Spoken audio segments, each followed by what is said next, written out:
nous sommes de retour sur Direct Investisseur avec en duplex Benoît Rousseau, trader pour compte propre et fondateur du site Andlil. Bonjour Benoît. Bonjour Lucie. Alors on va parler des indices comme chaque matin avec vous, le CAC 40 et le DAX. Alors sur le CAC 40, eh bien, on est à la stabilité, quasi un petit peu en retrait. On avait ouvert en gap baissier par rapport au cours de clôture d'hier et puis là on reste aux alentours des 5240, 445, voilà, de 5245. Est-ce que vous pensez qu'on va remonter? Est-ce qu'on va rester stable? Quelle est votre stratégie actuellement sur le CAC? Alors la stratégie actuellement sur le CAC 40, ce matin en tout et pour tout j'ai passé 7 ordres, dont 6 sur le DAX et 1 sur le CAC 40. Sur le CAC 40, je me suis mis en position vendeur après la poussée la poussée à l'ouverture. Donc là on ouvre ici à 9 heures vers les 5250 et je me suis mis vendeur au niveau de la R1 journalière que vous voyez là. Quand on a commencé à avoir une bougie rouge, j'ai pu prendre quelques points en vendant au-dessus en fait des 5255. C'est un petit peu ma stratégie du jour et que j'avais en tête hier. C'est-à-dire que j'ai ce fameux niveau des 5250 que vous voyez là, qui correspond pile à une résistance hier jusqu'à 11h, qui a été le support tout l'après-midi avant de le casser en fin de séance. Et donc au-dessus de 5250, vers les 5255, 56, idéalement la 57 vers la R1 journalière, je me suis mis à vendre pour un retour sur les 5250.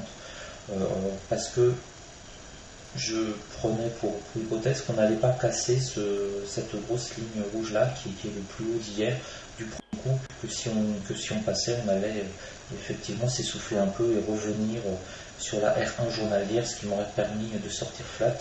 Mais comme on n'a pas été du tout l'avoir à l'ouverture, j'ai pu comme ça encaisser quelques points sur le repli sur le CAC 40. Et sur le DAX 30, sur le DAX 30, j'ai fait exactement la même chose. J'attends qu'on atteigne un point haut et je me mets à vendre pour profiter d'une légère baisse. Alors pourquoi je fais cela? Parce qu'on a beaucoup monté et que là les marchés sont plus du tout nerveux là ce matin par rapport à la journée d'hier. C'est un petit peu lent, donc on se tâte, on hésite. Là on est revenu retester le point pivot journalier comme pour aller un petit peu se rassurer. Et les acheteurs vont essayer de faire remonter un petit peu vers 5250. Mais je préfère qu'on ait une belle montée comme cela, qu'on arrive sur le point haut de la veille. Voilà, on a exactement le cas aujourd'hui. Je préfère me mettre à vendre pour profiter d'une petite baisse. Ça arrive assez souvent. Les statistiques sont bonnes sur ce type de Oui, trade. Benoît, on voit que depuis le début de la semaine, on a des indices qui sont un petit peu mous. On n'a pas vraiment...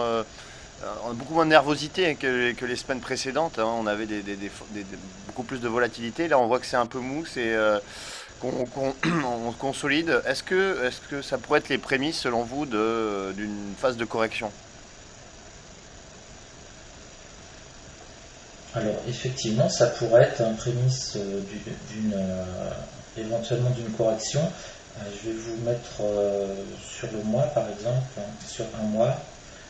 Le graphique en journalier, on voit par exemple que sur le CAC 40, mais c'est valable pour tous les indices européens, sur le CAC 40, on a une accélération avec la cassure des 5100 points, et on s'est envolé toute la semaine dernière au-dessus, et donc on pourra pourquoi pas avoir un retour sur les 5100, ce qui nous fera 140 points de baisse, ce qui nous fera une petite baisse de 3%, ce qui serait tout à fait techniquement correct, avec un support là sur la S1 hebdomadaire qui est exactement les points hauts du 15 du mois de mars en fait.